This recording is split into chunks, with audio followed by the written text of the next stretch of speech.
بسم اللہ الرحمن الرحیم۔ السلام علیکم ورحمۃ اللہ وبرکاتہ۔ بسم اللہ الرحمن الرحیم۔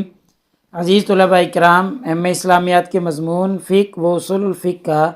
آج ہمارا سبق نمبر 116 ہے، جس کا عنوان ہے بدایۃ المجتہد کتاب الطلاق کا الجملۃ الثانیہ، یعنی دوسرا موضوع، اور انشاءاللہ آج ہم وَأَمَّا إِنْ عَلَّقَهُ بِشَيْءٍ سے پڑھیں گے۔ ماقبل سے ربط یہ ہے کہ کتاب الطلاق کا الجملۃ الثانیہ یعنی دوسرا موضوع چل رہا ہے۔ دوسرے موضوع کے مصنف نے ابواب بندی میں 3 ابواب بیان کیے تھے کہ دوسرے موضوع میں ہم 3 ابواب ذکر کریں گے۔ تو پہلے باب کی مصنف نے 2 فصلیں باندھی تھی۔ پہلی فصل ہماری مکمل ہو چکی ہے، یہ دوسری فصل طلاق کے مقید الفاظ کے بارے میں چل رہی ہے۔ تو وَأَمَّا إِنْ عَلَّقَهُ سے آج انشاءاللہ ہم پڑھتے ہیں۔ تو نیا سبق شروع کرنے سے پہلے ہم پچھلے سبق یعنی سبق نمبر 115 کا خلاصہ دیکھتے ہیں۔ پچھلے سبق میں ہم نے سب سے پہلے عبارت کا ترجمہ اور عبارت کی مختصر تشریح پڑھی تھی، اور مختصر تشریح کے دوران ہم نے چند چیزوں کی وضاحت کی تھی، جن میں سب سے پہلے ہم نے پڑھا تھا کہ مستقبل کے افعال کے ساتھ طلاق کو معلق کرنے کی دوسری صورت کیا ہے۔ دوسری صورت یہ تھی کہ ایسے مستقبل کے کام کے ساتھ طلاق کو معلق کرنا جو ناگزیر ہے، جو ہو کر رہے گا۔ جیسے ہم نے مثال پڑھی تھی کہ کوئی شوہر اپنی بیوی کو طلاق دیتے ہوئے کہے کہ کل سورج طلوع ہونے کے ساتھ ہی تجھے طلاق ہے۔ تو اب سورج کا طلوع ہونا ناگزیر چیز ہے، یہ واقع ہو کر رہے گا، ہوگا یہ کام۔ تو ایسے کام کے ساتھ طلاق کو معلق کرنا یہ دوسری صورت تھی۔ اس میں فقہا کا اختلاف تھا کہ امام مالک رحمہ اللہ کہتے تھے کہ فی الفور طلاق واقع ہو جائے گی، چونکہ ایسا کام ہے جو ناگزیر ہوگا تو گویا ایسے ہی ہے جیسے ہو گیا۔ لیکن امام حنیفہ رحمہ اللہ اور امام شافعی رحمہ اللہ فرماتے ہیں کہ طلاق واقع فی الفور نہیں ہوگی، بلکہ شرط کے پائے جانے کے وقت طلاق واقع ہوگی، یعنی اگلے دن جب سورج طلوع ہوگا تو پھر طلاق واقع ہوگی۔ ایسے ہی پچھلے سبق میں ہم نے مستقبل کے افعال کے ساتھ طلاق کو معلق کرنے کی تیسری صورت پڑھی تھی، اور تیسری صورت یہ تھی کہ ایسے کاموں کے ساتھ طلاق کو معلق کرنا جو عام طور سے روٹین سے ہوتے رہتے ہیں، جیسے کوئی شخص اپنی بیوی کی طلاق کو معلق کر دے وضع حمل کے ساتھ، اپنی بیوی کے طہور یا اپنی بیوی کے حیض کے آنے کے ساتھ طلاق کو معلق کر دے۔ تو یہ ایسے کام ہیں جو عام طور سے ہوتے رہتے ہیں۔ اس کے بارے میں امام مالک رحمہ اللہ سے 2 روایتیں تھیں۔ پہلی روایت یہ تھی کہ فی الفور طلاق واقع ہو جائے گی، جو کہ ایک ضعیف روایت تھی، قابل حجت نہیں تھی، اس کے اوپر اعتبار نہیں کیا جاتا۔ اور دوسری یہ تھی کہ فی الفور طلاق واقع نہیں ہوگی، بلکہ جب شرط پائی جائے گی، شرط کا وقوع ہوگا تو پھر طلاق کا بھی وقوع ہوگا۔ اور یہی قول امام شافعی رحمہ اللہ، امام ابو حنیفہ رحمہ اللہ ان حضرات کا بھی ہے۔ اور ایسے ہی ہم نے پچھلے سبق میں مجہول الوجود چیز کے ساتھ طلاق کو معلق کرنا بھی پڑھا تھا کہ ایسی چیز کے ساتھ طلاق کو معلق کر دینا جس کا وجود معلوم نہ ہو، جیسے بحر کلثم میں اگر ان اوصاف کی مچھلی پیدا کی اللہ تعالیٰ نے تو تجھے طلاق ہے۔ اب اس کا پتہ ہی نہیں ہے کہ بھئی اللہ نے پیدا کی یا نہیں، اور کوئی ایسا راستہ بھی نہیں ہے کہ جس کے ذریعے ہم معلوم کر سکیں کہ ایسی چیز پیدا ہوئی ہے یا نہیں ہوئی۔ تو ایسی چیز کے ساتھ طلاق کو معلق کرنے کا حکم ہم نے پڑھ لیا کہ مصنف نے بتلایا کہ میری معلومات، میرے علم کے مطابق اس میں کوئی اختلاف نہیں ہے، سب کے نزدیک طلاق واقع ہو جائے گی۔ تو انشاءاللہ آج کے سبق میں ہم سب سے پہلے عبارت کا ترجمہ اور مختصر تشریح پڑھیں گے، اور مختصر تشریح کے دوران چند چیزوں کی وضاحت کریں گے، جن میں ممکن الوجود چیز کے ساتھ طلاق کو معلق کرنا، یعنی ایسی چیز کے ساتھ طلاق کو معلق کرنا جس کا وجود معلوم کرنے کا کوئی راستہ ہو، جس کا علم حاصل کیا جا سکے کہ جی ہاں جی وہ کس حالت میں ہے، آیا وہ وجود پایا جا رہا ہے یا نہیں پایا جا رہا جس کے ساتھ طلاق کو معلق کیا ہے۔ اور ایسے ہی آج کے سبق میں ہم پڑھیں گے کہ شوہر کا اپنے اوپر کسی کام کے کرنے یا نہ کرنے سے طلاق کو معلق کرنا، یعنی شوہر یہ کہتا ہے کہ جی میں نے اگر یہ کام کیا تو تجھے طلاق، یا وہ یہ قسم اٹھاتا ہے کہ جی میں نے اگر یہ کام نہ کیا تو تجھے طلاق، یعنی اپنے کسی کام کے کرنے یا نہ کرنے پر طلاق کو معلق کر دیتا ہے۔ تو اس کا کیا حکم ہے بالتفصیل آج کے سبق میں ہم دیکھیں گے۔ تو دیکھیں یہ آج کی ہماری عبارت ہے، وَأَمَّا إِنْ عَلَّقَهُ بِشَيْءٍ يُمْكِنُ أَنْ يُعْلَمَ بِخُرُوجِهِ إِلَى الْوُجُودِ، کہ وہ چیزیں ان علقہ، اگر ان کو معلق کر دیا، طلاق کو معلق کر دیا، بشیء ایسی چیز کے ساتھ، یمکنو جس کا ممکن ہو کہ ان یعلم بخروجہ الوجود، کہ اس کے وجود میں آنے کا علم ہو سکے۔ پیچھے ہم نے پڑھا تھا کہ ایسی چیز کے ساتھ معلق کرنا کہ جس کے وجود میں آنے کا علم ہی نہ ہو سکے، کوئی راستہ ہی ایسا نہ ہو کہ جس کے ذریعے ہم معلومات حاصل کر سکیں۔ اور یہاں سے بتا رہے ہیں کہ اگر طلاق کو ایسی چیز کے ساتھ معلق کیا جس کے وجود میں آنے کا علم ہو سکتا ہے، کوئی ایسا راستہ ہے جس کے ذریعے علم حاصل کیا جا سکتا ہے، مثل ان یقول، مثلا کوئی کہے ان ولدتی اسنا فانتی طالق، اگر تو نے بچی پیدا کی تو تجھے طلاق ہے۔ فإن الطلاق يتوقف على خروج ذلك الشيء إلى الوجود، تو طلاق جو ہے وہ موقوف رہے گی اس چیز کے وجود میں آنے تک، یعنی جب تک وہ بچی پیدا نہیں کرے گی اس وقت تک طلاق معلق رہے گی، اس عورت کو طلاق واقع نہیں ہوگی۔ اب دیکھیں یہ ایسے وجود کے اوپر طلاق کو معلق کیا جا رہا ہے جس کا وجود ابھی نہیں ہے،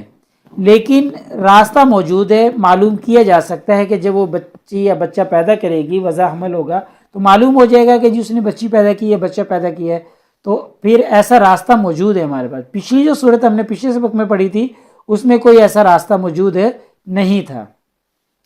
وَأَمَّا إِنْ حَلَفَ بِالطَّلَاقِ أَنَّهَا تَلِدُ أُنْثَىٰ، اور بہرحال اگر شوہر نے طلاق کی قسم اٹھائی، أَنَّهَا تَلِدُ أُنْثَىٰ، کہ وہ اگر اس نے بچی پیدا کی، تو فإن الطلاق فی الحین یقع عنده، تو امام مالک رحمہ اللہ کے نزدیک فوراً طلاق واقع ہو جائے گی۔ وإن ولدت اسنا، اگرچہ اس نے بچی ہی پیدا کی، یعنی بعد میں بچی ہی پیدا کر رہی ہے لیکن طلاق اسی وقت واقع ہو جائے گی، اگرچہ بعد میں وہ لڑکی بھی پیدا کرے۔ یعنی اگر اس نے طلاق کی قسم کھائی کہ وہ لڑکی ہی جنے گی، یعنی لڑکی جننے کی اس نے شوہر نے قسم اٹھائی ہے، تو طلاق اسی وقت واقع ہو جائے گی اگرچہ وہ بعد میں لڑکی ہی پیدا کرے۔ وَكَانَ هَذَا مِن بَابِ التَّغْلِيظ، یہ تغلیظ اور شدت کے باب سے ہے، حالانکہ والقیاس، قیاس یہ چاہتا ہے یوجب ان یوقف الطلاق علی خروج ذلک الشیء، کہ طلاق موقوف ہونی چاہیے اس چیز کے نکلنے تک، او ضدہ، یا اس چیز کے مخالف چیز نکلنے پر، یعنی طلاق موقوف ہونی چاہیے کہ جب تک وہ بچی پیدا نہ کرے اس وقت تک طلاق نہ ہو، یا اس کی ضد یعنی بچہ پیدا نہ کرے اس وقت طلاق موقوف ہونی چاہیے، یہ قیاس کا تقاضا ہے۔ لیکن شدت کے باب سے، تغلیظ کے باب سے یہ حکم دیا جا رہا ہے کہ اسی وقت طلاق واقع ہو جائے گی۔